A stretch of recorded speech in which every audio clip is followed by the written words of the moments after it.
Let's see, solve. So again, we've got to find the missing value. So this time we've got 49.84 equals 5.6d. So remember, these are multiplied together. So what we would do here is we're going to divide each side by 5.6. So if I type it in my calculator, 49.84 divided by 5.6, and it gives me the answer of 8.9. Okay, the last part. So we've got another solve, but this time it's a little bit more tricky. And if you notice, this one's actually worth 3 marks. Okay, so I'm going to go through it step by step. So we've got 5p minus 2 equals 2p minus 17. What we need to do is we need to get p on this side, the numbers on this side, and then we're going to do our solve. So we need to do a little bit of rearranging. Now, how I always say to do this is find the lowest value of p first. So it's this one. Okay, so that's what we're going to eliminate first. It's positive, so I'm going to take 2p off each side. Notice where I write it. Okay, so it's underneath the p's because we're not going to take it away from here.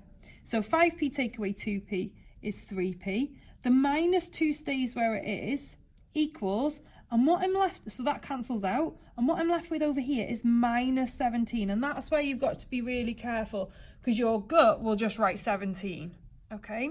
And it'll work out nicely, that will, but it's not right, okay? Right, now we've got a nice solve, so we're going to add 2, and you'll all remember how to do this. So if you're not sure of this, use it. Okay, but negative 17 plus 2 is negative 15, and then we divide each side by 3, so p equals negative 5. Okay, question 8. The height of rectangle A is 2,500. The height of rectangle B is 54% the height of rectangle A, and the height of rectangle C is 54% of rectangle B. Find the height. So let's do this. We're going to do 2,500 times our 54%. Okay, so remember, you can use the percent button or you can use 0.54, whatever you're more comfortable with. Okay, so I'll remind you where the percent button is now. So times 54 is, you go to catalogue, probability, and it's the first one. And we get the answer of 1,350. So that's the height of rectangle B. And then we're going to do the height of rectangle B, and we want 54% of that one. So 1,350 times 54%, and I get the answer of 729. So that is the height of rectangle C. Okay, question 9. Delilah, Pedro and Sam each describe a different regular polygon. Now this was actually something I did the other day with one class. So regular means all the sides and angles are the same. Okay, so each length of each side is the same and each angle is the same. Polygon is just a fancy word for shape. Okay, so it's just another shape. Okay, Delilah says, my regular polygon has an interior angle of 160. What is the size of the exterior angle? So this is what it would look like. So let's say we've got our little drawing. I don't know how many sides it's got. We don't need to know that. But the interior angle is this one here. The exterior angle comes from, it's not the whole of the outside here. If you extend the length of this side here, it's this angle here. So they actually add up to 180. So all you would do is 180 take away 160. So the exterior angle is 20. Okay, Pedro says, my regular polygon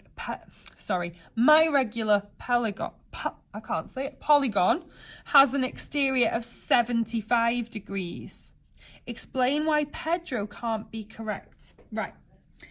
Exterior angles, no matter what your shape looks like, no matter how many sides it's got, they add up to 360. Okay, it could have 50 sides, it could have 4 sides, they add up to 360. So let's see, it says, explain why Pedro can't be correct. If we do 360 divided by 75, that would tell us how many sides the shape has got. 360 divided by 75 doesn't go in equally. Okay, you can't have 4.8 sides. Okay, so it equals 4.8. He's incorrect because 75 doesn't divide into 360 equally. Okay, right, the last part. Sam says, my regular polygon has an interior angle of 60. It has 6 sides. Explain why Sam cannot be correct. Right, I'm going to use the same fact that I've used for part A. Okay, so we've got an interior angle of 60, which means the exterior, which is here, so it's 180 take away 60 is 120. So that would be the exterior angle of the shape. If it's got 6 sides, it's got 6 exterior angles.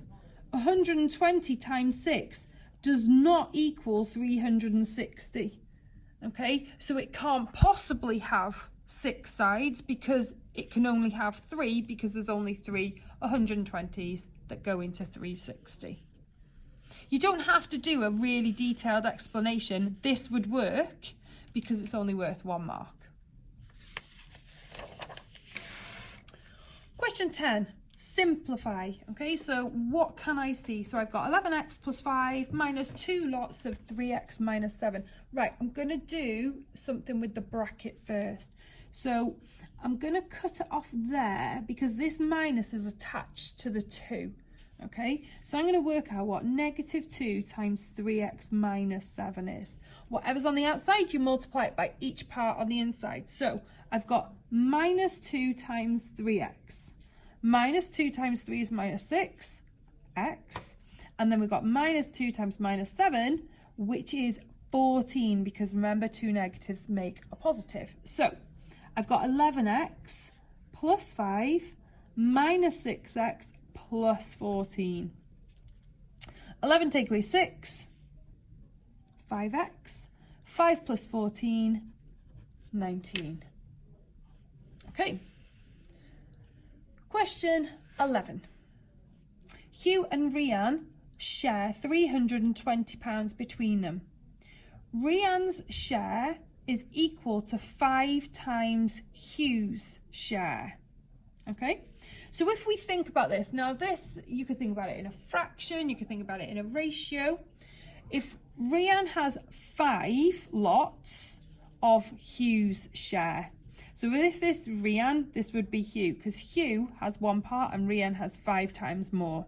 Okay, so if we were looking at it as a ratio like that, Rian would have 1, 2, 3, 4. So Rian, Rian, Rian, Rian, Rian, and this would be Hugh. Okay, so we're going to share the £32.40 between them. So we're going to do £32.40 divided by 6. Okay,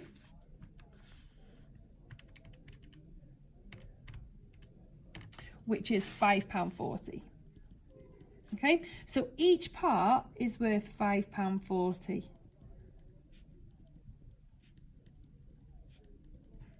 So Hugh receives £5.40 and Rian receives 5 times as much as that. So we're going to times that by 5. So it gives me £27. I can check at the end. Let's check that those two add up to make what we started with. So 27 plus our £5.40, which gives me £32.40, so it works. Okay, the next one. So it says, describe fully the single transformation that transforms triangle A onto triangle B. Well, first of all, I can see that this is bigger than this one. So this is called an enlargement. You get 1 mark for writing the word enlargement, okay? And what we need now is we need the scale factor. So how many times bigger is the shape? So if I look at it, this is 2 up and 1 across. This is 6 up and 3 across, which means it's a scale factor of 3 because it's got 3 times bigger. Okay, then we've got our center of enlargement. Okay, what you need to do at this point, you need to get a ruler, okay, and you're going to draw corner to corner, okay. So I'm going to draw from this corner through the top. So we're going to match the corners together and we're going to draw. So if I draw it like that, okay, then I'm going to do the same for this one, through there. And then I'm going to do the same for that one, through there. All of those lines meet at a point. They all meet here. So that is where the centre of enlargement is. So the centre of enlargement is at 0, 0. Okay, question 13. Calculate the length of x. So I look at this, I can see I've got a right angle triangle. It's involving 3 sides. So you should know that this is Pythagoras. Okay, so let's label our sides. We know the formula is a squared plus b squared equals c squared. C is always the longest side, the one opposite the right angle. So this side is c, and it doesn't matter which way around we write the others. So let's put in what we've got. A is 11.7 squared, b is our x, and c is our 19.5. Okay, what we know and what we should remember here is because we're working out a shorter side, we're going to take these away from each other. So x squared equals 19.5 squared, take away 11.7 squared. So what do we get? 19.5 squared, take away 11.7 squared, and I get 243.36. Because I don't want x squared, I want x on its own, I'm going to square root my answer. Okay, so we need to square root our answer. So I do the square root of 243.36 and it gives me the answer of 15.6. Now we need to just double check that our answer makes sense. Remember, we're working out a shorter side, so it shouldn't be longer than this one here. And that is correct. Okay, question 14, our favourites, construction. Okay, if I'm going to say one question that you don't need to do, or if you don't want to learn how to do it, this would be the one. So, using a ruler and a pair of compasses, so I've got my compass and I've got my ruler, we are going to construct an angle of 60 degrees. Okay, an angle of 60 degrees comes from an equilateral triangle. So an equilateral triangle is a triangle where all the angles and sides are the same. Okay, so all the sides are the same length. So if I measure my compass, and you can do it this way, you can measure it to the whole length of your line, and then put your compass point on the end, and I'm going to draw an arc. Doesn't matter if it goes off the page, okay? And then I'm going to do the same from the other side, and I'm going to measure it. And where they meet here, I'm going to join that to A, because it wants it at point A. So I'm going to join it to point A. And that means I have constructed a 60-degree angle here. Now, you could check it. So let's get a protractor. Okay, it doesn't say that you can't check your answer. So let's check it. And there we go. Nicely, it's on 60 degrees. Okay. Right, part B, it says use a compass and a ruler to construct an angle of 45. Okay, you're going to do 2 things on this. So the first thing, so 1, we're going to construct a 90-degree angle. Okay, and that comes from making what we call a perpendicular bisector. So we're going to cut this line exactly in half, but we're going to do it on B. Okay, so this is what you do. You're going to stretch your compass. We're not going to stretch it very far. Okay, and I'm going to make a mark on this line here. I don't want it to go off the line, so I'm going to make a mark there, and I'm going to do the same going the other way. Okay, what I'm going to do now is I'm going to stretch my compass, and I'm just going to make it longer than what it just was. So just slightly over from B. Okay, where these 2 marks have met the line here, so I'm going to do them in a different colour, so there and there. I'm going to draw an arc one way. Oh, my compass just slipped. An arc one way. And then I'm going to do the same, come in from the other way. Okay, and it creates this kind of what you like to call a fish shape. Okay, then I'm going to draw a line straight through. And I have created the perfect right angle. Okay, you can't just draw it, you have to construct it. And if I check it, look at that, it's bang on 90. Okay, now we've got to do this 45. So this is what we call a bisect the angle. So we're going to cut this angle here in half. Now we have to leave all the construction lines on just to make it even more confusing. So what I'm going to do is I'm going to stretch my compass just a little bit. I don't need to make it very big. Okay. And I'm going to draw a curve that goes through the line going straight up vertically and the line that goes horizontally. Okay. So what I'm going to do is I'm going to get a different color. Let me just find my green pen. There it is. And so I'm looking at this point here and this point here. I'm going to keep my compass exactly the same. I haven't actually changed it, so you can see that. So it's there to there. And what I do now is I'm going to put my compass point on those green parts. Okay, and I draw a curve on the inside of the angle, and I do it from the other point as well. And it's this point here that we're looking for now. So there, if I join that now to B, I have cut my angle exactly in half. So let's have a little look. There it is. It's bang on our 45. Okay. Not my favourite question, probably not yours either. But like I say, it's only worth 3 marks, so it could be that you just leave that one. Okay. Question 15. Oh, now this is my favourite question. Okay, and this is where you should be getting 4 marks. Just moving some of my things out of the way. Right, a solution of the equation 2x cubed plus 5x equals 9. It lies between 1 and 2. Use the method of trial and improvement to find your answer correct to 1 decimal place. So we're going to draw out a table.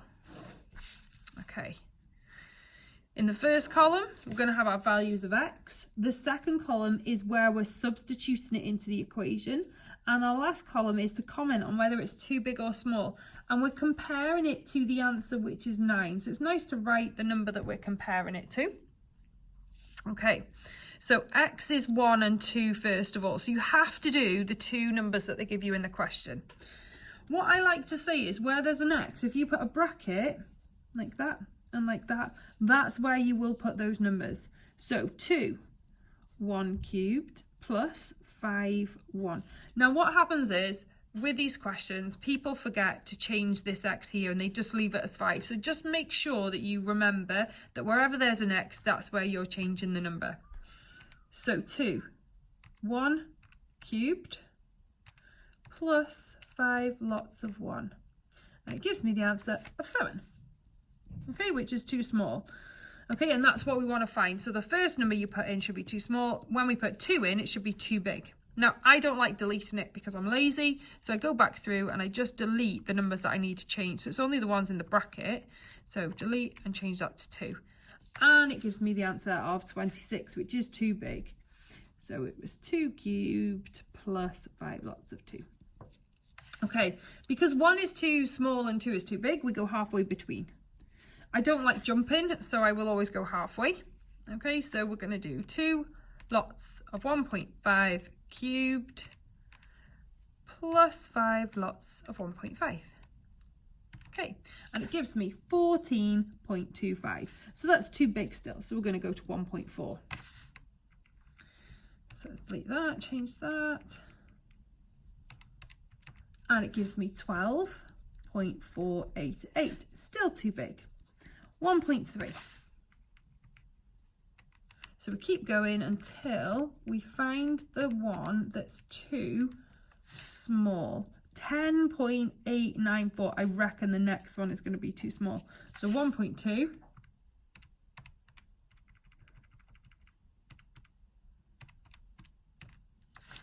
Oh, it's not quite. 9.456. So it's still too big. So 1.1.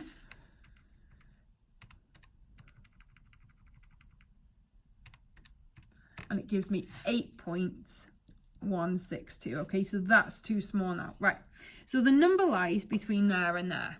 Okay, so one of these is going to be our answer. Now, if I look at these, the number that's closest to 9 is this one. So I know that the final answer is going to be 1.2. But what I have to do is I have to prove it and in this check, which is halfway between these two numbers, which is 1.15. Okay, so when I go back through, let's do 1.15. And it gives me the answer of 8.79175, which is too small, which is why I pick the bigger one. Okay, now it's really important that you understand the marks for this. You get 1 mark for here, and you get 1 mark for doing some of these calculations. It doesn't matter how many you do. Okay, this is a joint mark. This is worth 2. If I skipped the check and just wrote the answer x equals 1.2, you don't get these 2 marks. Okay, you would only get 2 out of 4, even though you knew the answer was that. You have to do this one where you've gone to 2 decimal places here. Okay, if you did this check and you wrote the answer wrong, you'd get 1 mark for doing the check, but you just lose your mark for getting the answer wrong. Okay, so these are quite important that you do this last part. Okay, but really nice 4 marks. Okay, question 16. The diagram below shows a solid cuboid. The volume of the cuboid is 428, so that's our key word for our shape. Calculate the value of x. So we know that volume is the 3 dimensions multiplied together. So 19.3 times 6.2 times x equals 428. So if I multiply those 2 things together, so 19.3 times 6.2, that gives me 119.66 times x equals 428. At this point, you should know that you need to divide. So x equals 428 divided by 119.66.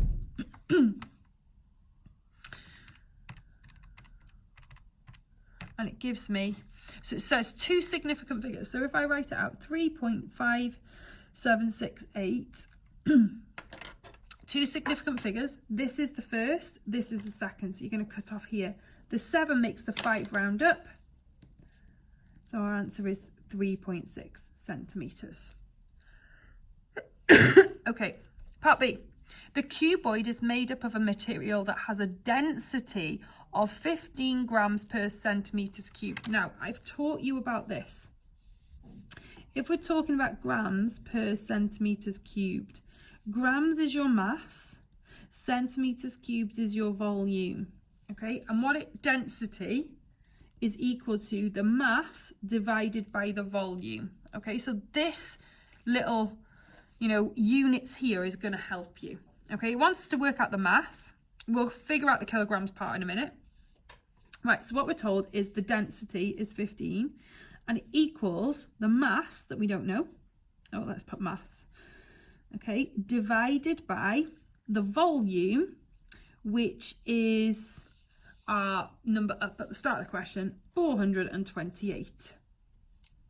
Okay, so to work out the mass, we do the opposite, so we're going to times. So we're going to do 15 times the 428 is our mass.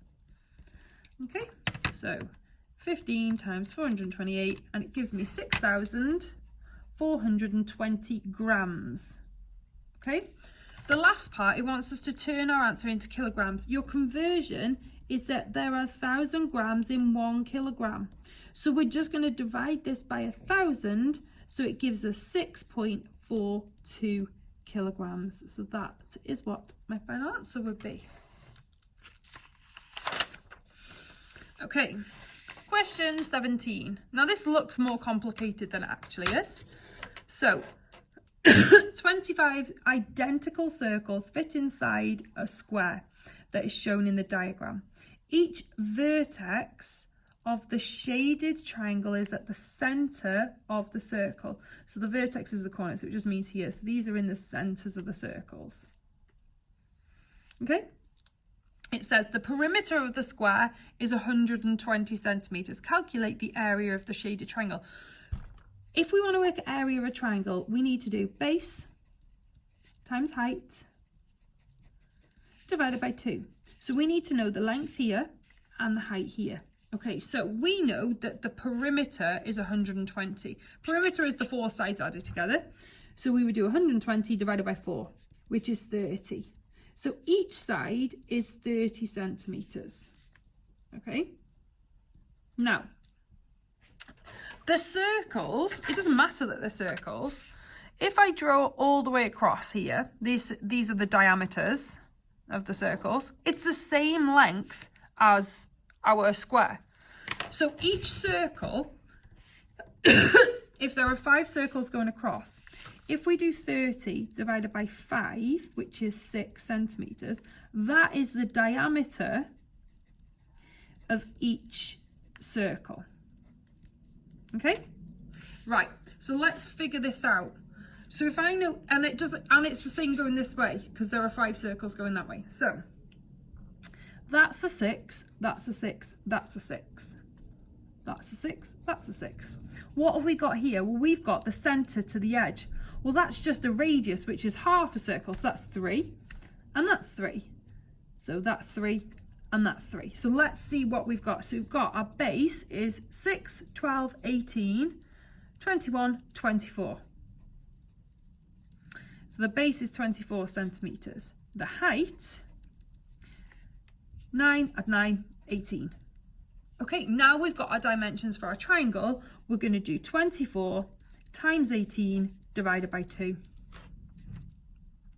24 times 18 divided by 2, 216 centimetres squared. It looks horrible, but it's not as horrible as you think. Okay, number 18. So we've got, I can see here, we've got 2 right angle triangles. We've got something involving angles and sides. So this is telling me that it's trigonometry. Trigonometry. Couldn't spell for a second. Right, calculate the size of angle X. Right, we've got 2 triangles here. So we're obviously going to have to do something with the 2 triangles. Right, so this is our triangle here. Okay, if I want to know this length here, this angle here, I need 2 lengths. So I've only got 1, which means I'm going to have to find the length on this adjoining triangle. Okay, so if I'm looking at the smaller one, I'm going to draw it out. What have I got?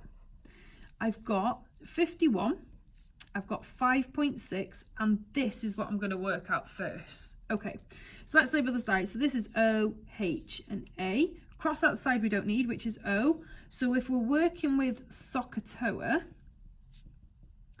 we're working with A and H, so we're working with Ka. Okay, cos equals A over H. So let's put in what we know. So cos 51, remember the angle size always goes with sine, cos, or tan. 5.6 over X. So when we don't know the bottom, we switch and divide. So X equals 5.6 divided by cos 51. And I type it in. So I've got 5.6 divided by cos 51, 8.9. I'm going to round it to 1 centimetre because 1 decimal place, sorry, because they all are on this. So 8.9 centimetres. Okay, now we know this adjoining length. So if I draw out the next triangle we're working with, so there's our right angle. This is the angle we're working out. We know this length here now is 8.9 and this is 9.3. So let's label the sides. O, A, H. We don't need H. We're working with O and A, so it's TOA. So tan equals O over A. Now we're working out the angle here, so it's tan X equals O is 8.9, A is 9.3. Remember, when we're working with an angle, we always do the inverse. So X equals tan to the -1 of 8.9 divided by 9.3. So let's get that in my calculator. So shift tan, and it's 8.9 divided by 9.3. And I've got the answer of 43.7 degrees. Okay, question 19. 2 bags, bag A and bag B, contain some red, green and no other balls. In a game, Bethan chooses a ball from bag A at random and then chooses a ball from bag B. Right, the probability that she chooses a red from bag A is 0.3. Right, let's get that on our tree diagram. I've got bag A, red is 0.3, so that goes there, which means the probability, so what's the other colour? Green, okay, that means that's got to be green here. So the probability of choosing green in bag A is 0.7. Okay, so we've done bag A, let's take that off. The probability that Bethan chooses a red ball from bag A and a red ball from bag B is 0.06. Now that's really important. That's one of these ones where this answer here, this probability here for red is not 0.06. Okay, so let's do the words first because you've got to fill in the words here. So this is red and green, red and green. We know that they repeat. We know the layout of a tree diagram. Okay, it says red and red. So if I follow the path, it goes red and then red. So 0.3 here times something, because we don't know that probability, equals 0.06. Okay, we could just do 0.06 divided by 0.3 because I don't need to use my brain to figure this out, and it'll tell me the answer. There it is, 0.2. So the probability of getting a red in bag B is 0.2. So therefore the probability of choosing a green is 0.8. So then that's 0.2 and that's 0.8. Okay, what is the probability then that Bethan chooses 2 green? So we're going this path now. So it goes green and green. So we're going to do 0.7 times 0.8, which is 0.56. The hardest part on this one, and it's worth 5 marks, this is this first section. Okay, make sure you put your labels in the right places and remember the probabilities add up to 1. Question 20. Solve the following simultaneous equations using an algebraic method. Okay, right, let's remember what we do here. Right, we're going to make the y's the same. Okay, y's the same. The symbols are different, which means we're going to add together. Okay, so let's make the y's the same first of all. So we multiply by each other. So we're going to multiply this one by 4 and this one by 3. So I'm going to write out my 2 new equations. So 16x plus 12y equals 27.8 times 4. 111.2. 21x take away 12y equals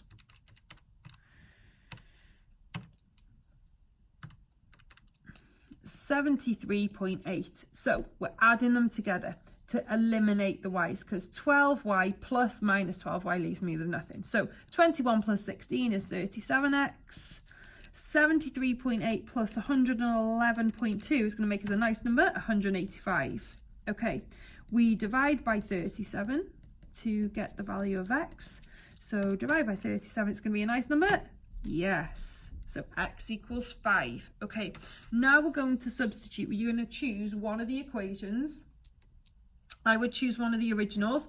I would always choose the one with a plus in. So I'm going to choose 4x plus 3y equals 27.8. So we're going to do this part first. X equals 5. So it's 4 times x, which is 4 times 5, which is 20. So let's replace it. So it's 20 plus 3y equals 27.8. Now we've just got an equation that we need to solve. So we're going to take 20 away from each side. So 3y equals 7.8. And then we're going to divide by 3. So y equals, so 7.8 divided by 3, 2.6. Okay, last question. 21. The lengths of the sides of the rectangle are 40 and x. Each measurement is given to the nearest centimetre. Okay. The greatest possible perimeter of the rectangle is 138. Calculate the value of x. Right. We want the greatest possible perimeter. Now this is something that you might not recognise. Okay. So what we need to do is we need to look for what we call the upper and lower bounds. So the highest this could possibly be before it rounds to 41 is 40.5. The lowest it could be is 39.5. Okay? So because we want the greatest possible perimeter, we would choose the greatest value for the lengths. Okay? So we're going to do 40.5 plus 40.5 plus, because we want the uppers of this one, it's going to be x plus 0.5 and x plus 0.5 plus our two sides here, which is x plus 0.5 and x plus 0.5. And we know that that's going to add up to 138. So these 0.5s here have come from because we need to add on this 0.5 for the upper bounds. Okay, so let's add up what we've got. So we've got 40.5 plus 40.5 plus 0.5 plus another 0.5. So I'm just adding all the numbers together. Okay, and it gives me the answer of 82. So 82 plus 2 x's equals 138. So now I'm just going to solve this. So I'm going to take 82 from each side. So 2x equals, so 138 take away 82 is 56. So that means one length, if I divide it by 2, is going to be 28. This is going to be one of the hardest questions on your paper, which is why it's the last one. But if you can give it a go, then please do.